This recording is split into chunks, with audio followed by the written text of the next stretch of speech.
All right. Hey, everyone. It's Ron over at BaseballSimResearch.com. And tonight we are going to look at the new replay stats spreadsheet. First off, I just want to talk a little bit. If you remember back to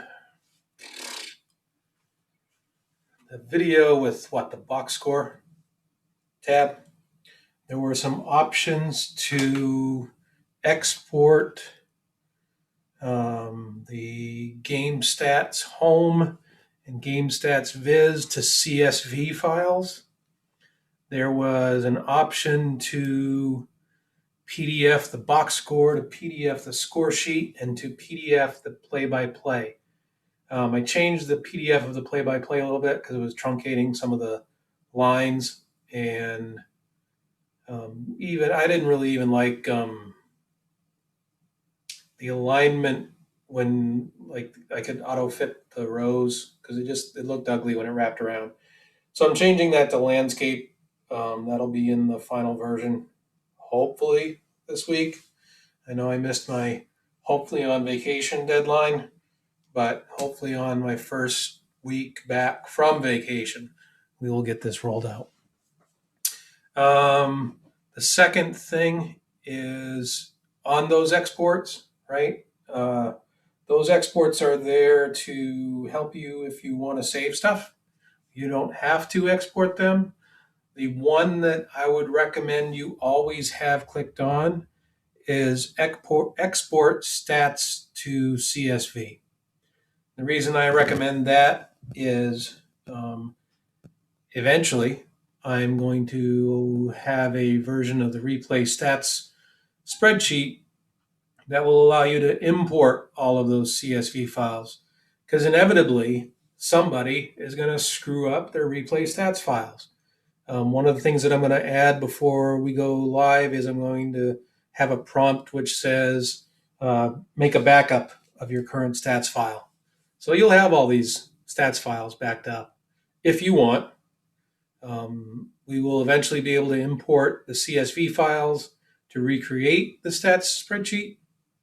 But inevitably, people are going to mess it up because people are people, and obviously you don't understand the spreadsheet as well as I do. I've tried to, as we've gone along, tell you what not to do and what you can do. And today we're going to look at the stats spreadsheet and show you exactly what you can and can't do.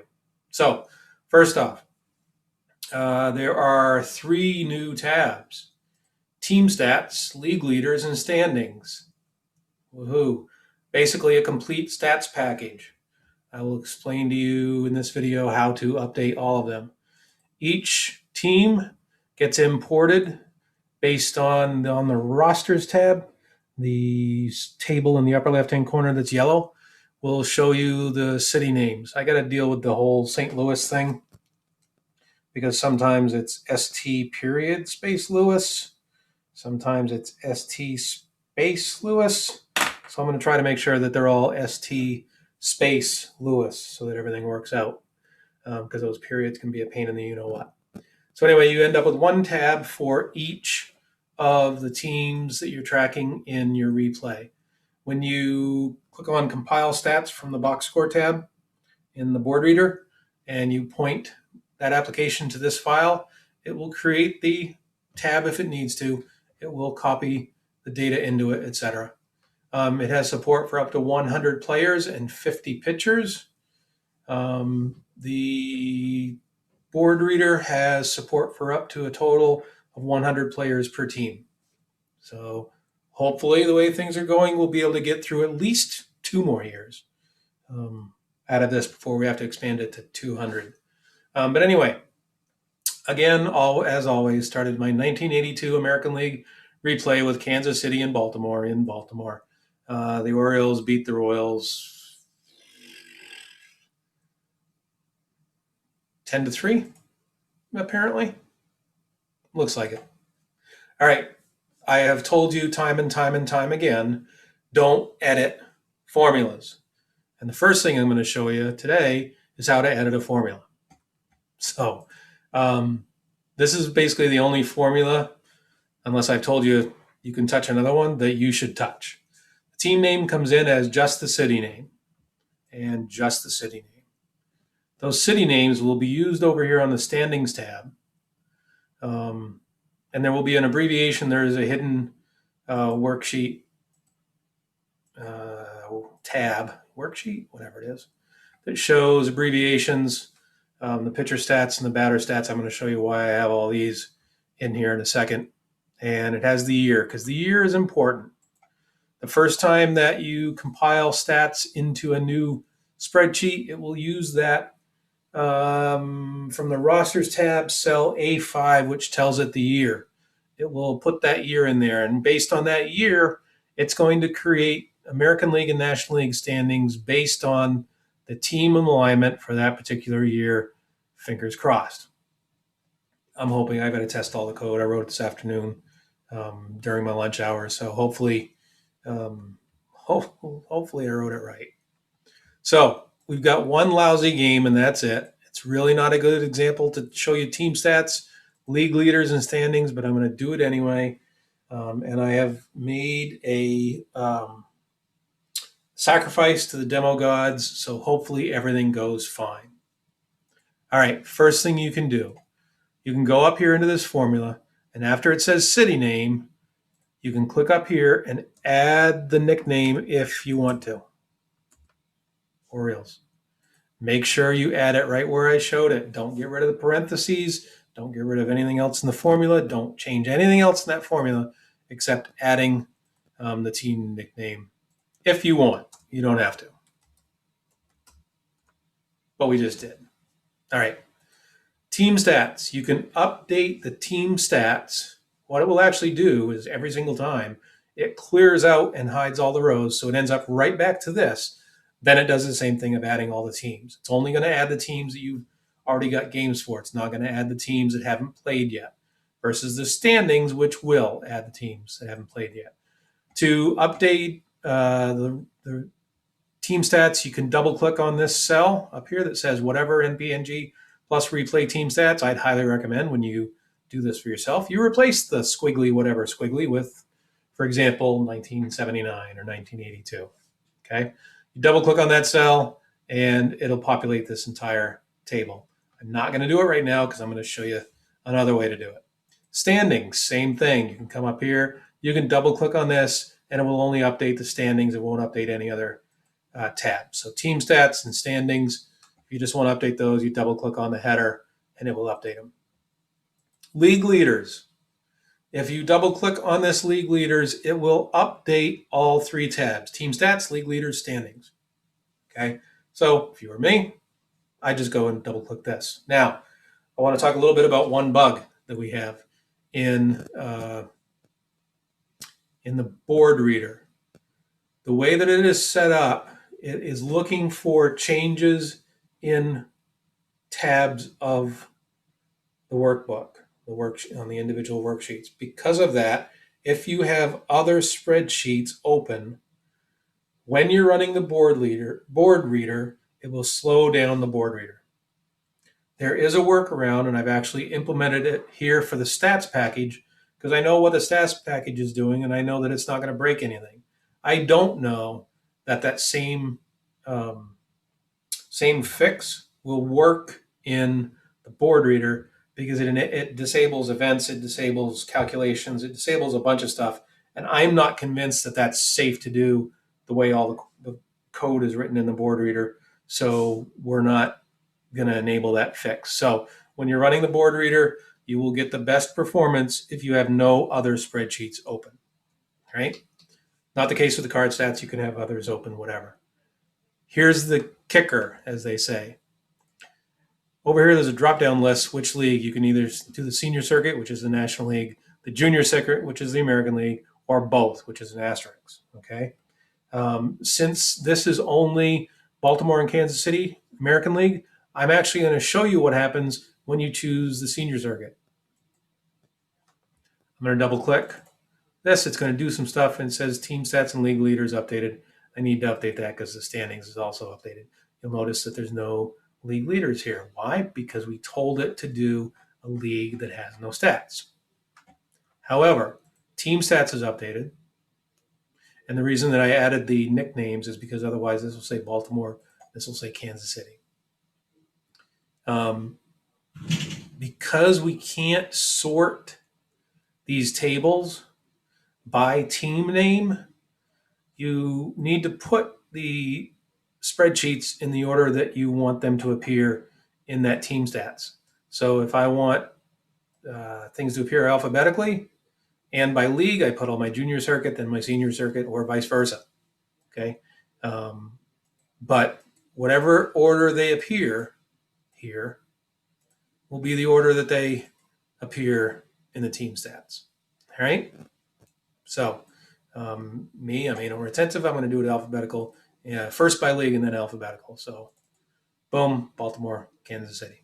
All right. It's also updated the team standings, and this is a bug that I fixed in the live one that I forgot to fix here before I went live that will hide that extra row. And I need to unhide that row. Apparently the demo gods were not happy with what I sacrificed. All right. So if you're only playing American League, after it does this, you can hide these. Right? Hide, and boom. We get just the American League, whatever. It will do East, Central, and West if applicable. It will do however many teams if applicable. And what I'm going to have it do if it's a pre-divisional is I will have American League here, National League here, and I will hide all of this. And I'll get to change that to major leagues. And it will do, up to 10 teams because that's as many as it were in any league without divisions before divisional play. So let's go ahead and choose the American League here. Update our league leaders. Everything's updated. Team stats, of course, is still updated. Standings are still updated. It did the same darn thing because it does it every single time. Again, I fixed it in production. However, now the league leaders are updated after one game. Of course, not all that exciting, right? Frank White, 2 doubles, a bunch with 1 and a bunch with 0. Obviously, those will go away over time. But here's the cool thing about the league leaders. The upper left-hand corner of every single one of these is a drop-down. And in that drop-down, you get to choose the stat. So if I want ground into double plays, RBIs, and intentional walks to be my first 3, sacrifice flies, caught stealing, and hit by pitch to be my next 3. When I do this, update this, boom, it updates them. So you can put them in whatever order you want. They're in a default order, which is pretty good for what you're normally going to want to use. But you can do it however the heck you want to. I've added support for tracking pass balls and errors. So I need to add 2 more to the quote-unquote offense. And then for pitching, same thing. Every stat is a drop-down. And before, box and wild pitches they were columns, but they weren't being tracked. But they are now. So Dennis Leonard had 1 wild pitch, and that's in there. If you do that, I don't even have to scroll up all the way. I can go down here to the pitchers, and it will update everything anyway. You can have the same stat in multiple columns, and it will take care of that for you. So that's, one game. It's going to fill in the standings. Of course, that bug comes back every single time because it clears everything out and redoes everything. That bug, of course, will be gone in production because I've already fixed it. Let's look at a league that already has a bunch of games. Now, you're going to have to just get over the fact that I have 54 games batting and 52 games batting against because as I was updating things to support the new Bach wild pitch, pass ball, and error tracking, during one of the testing of updating everything, it failed. It was, I think, Cubs and let's see, Cubs and Astros. Sure looks like it. Maybe Cubs and Mets. I have 2 games missing anyway. And so, but that's not going to be missing when we go live. I sacrificed my own data integrity for the good of the code. So anyway, here you can see, we've got all the teams, etc. Standings. Again, we're going to do just the standings. Boom. Obviously, if we're doing just National League, we can hide those rows and then print this to PDF or do whatever it is that we want to do with it. It has the hidden column in here for games above and below 500, and that's used to, as you saw in my video about creating a standings tab for your replay stats files, that's used to do games behind. So, league leaders, I'm doing a senior circuit replay. Boom. Here's the league leaders. One known bug that we're going to go live with, multi-team players are only going to appear with their individual team stats. So until I can figure out how I want to handle that, right now I'm not sure how we would based on how everything is set up. But very few times do you have somebody who is, drastically has a large data count with two different teams. Plus, they seldom appear in the top 10 anyway. So it's a bug we're just going to live with. So you've got full league leaders, customizable.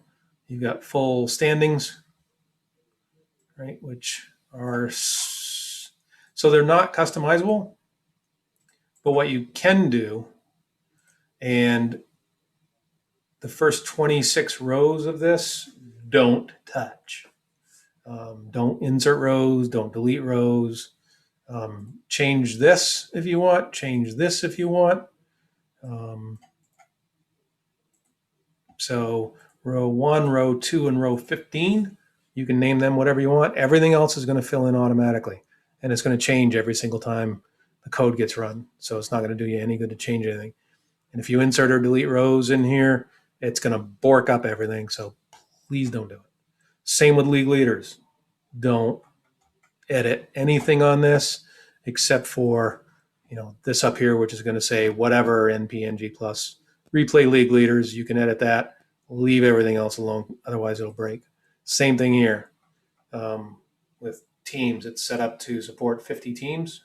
It looks like 50. Yeah, 50 teams. So should be fine for a while. I don't see Major League expanding past that, but who knows? So that is the replay stats spreadsheet. That's the last in this series of videos. I don't know what I'll be doing next, or if I'll be doing something next on NPNG plus videos. If you want to download the game, everything is free, ntlpt.com. That's Bill Middleton's website. As I've said before, he's the guru and the voodoo magic, all the stuff to make the game work. I just automate stuff. I just don't like to do things over and over manually. So I've written a bunch of code to take care of everything for me, and I just share it with you guys. If I don't want to do it, odds are I'm not going to add it. So just kidding. I add stuff as it makes sense that everybody have access to that. If it's some crazy one-off thing that you want to do, I'm probably not going to go to the trouble of doing it, but you can add your own tabs to these worksheets. For example, that standings tab, if you wanted to display things differently, all you need to do is create a new tab and point formulas to that other tab, and it will update as the other tab updates. So you can mess with that all you want. BaseballSimResearch.com is my site. That's where you're going to find all sorts of data on player usage to make your as played replays as realistic as you want to. Um, if you donate to the site, I also provide player appearance grids with transactions overlaid on them. I don't like to boast. Okay, maybe I do. But they're some of the best transactions in the business. I just finished updating 1934 for a replay that I want to do with another sim. And I'll probably be making that available soon. So that's it tonight. That's the new replay stats spreadsheet, and how it's going to work with NPNG plus board reader. Take care, everyone.